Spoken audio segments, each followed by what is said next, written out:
হাদিকে যারা গুলি করছে ধরাই দিতে বলবে 50 লক্ষ টাকা দিবে। কত? হাদিকে আজ আছে? চলে গেছে না? এই লোকটাকে আর ফিরে আসবে? যার চলে যায় সে বুঝে হায় বিচ্ছেদ কি যন্ত্রণা।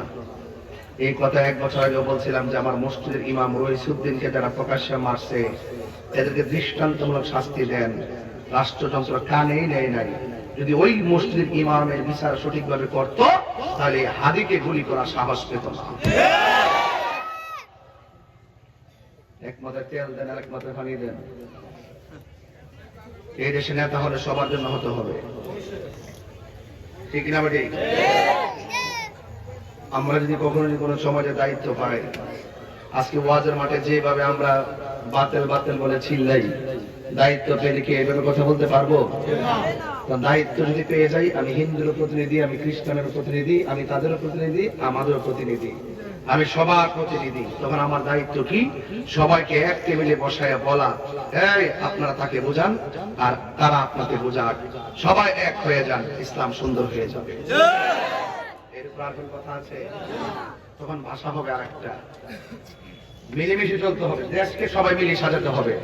আপনি যেই পার্টি করেন না কেন, রাজনৈতিক প্রতিহিংসায় কেউ কাউকে খুনের পথ বেছে নেওয়া যাবে না। কথা বলেন ঠিক না বেঠিক? এজন্যই বলছি, যার চলে যায় সে বুঝে হায় বিচ্ছেদ কি যন্ত্রণা। ও বুঝ শিশুর অবুঝ প্রশ্ন, কি দিয়ে দিব সান্ত্বনা। সেদিন দেখেছিলাম হাদির কাঁধে ওই একটা সন্তান নিয়ে খেলা করছিলেন, সেই সন্তানটা আর বাবাকে খুঁজে পাবে না। কথা বলেন ঠিক কিনা? আমাদের কাছে আল্লামা শহীদ ফারুকের জীবনের যেমন মূল্য, আমাদের কাছে মসজিদের ইমাম রইসুদ্দিনের সেই জীবনের সে কি মূল্য, আমাদের কাছে হাদির জীবনের একই মূল্য।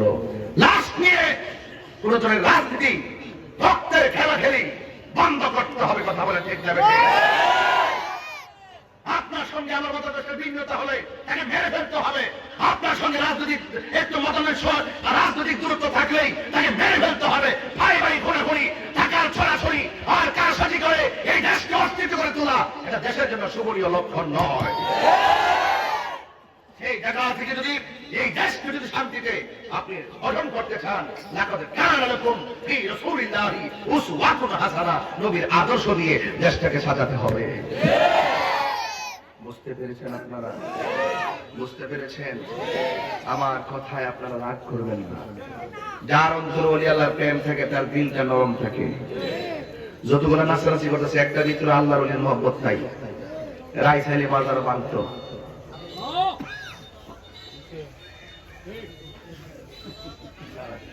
আমরা বিরিয়ানি খাই নিয়ে সুলকানি শুরু হয়।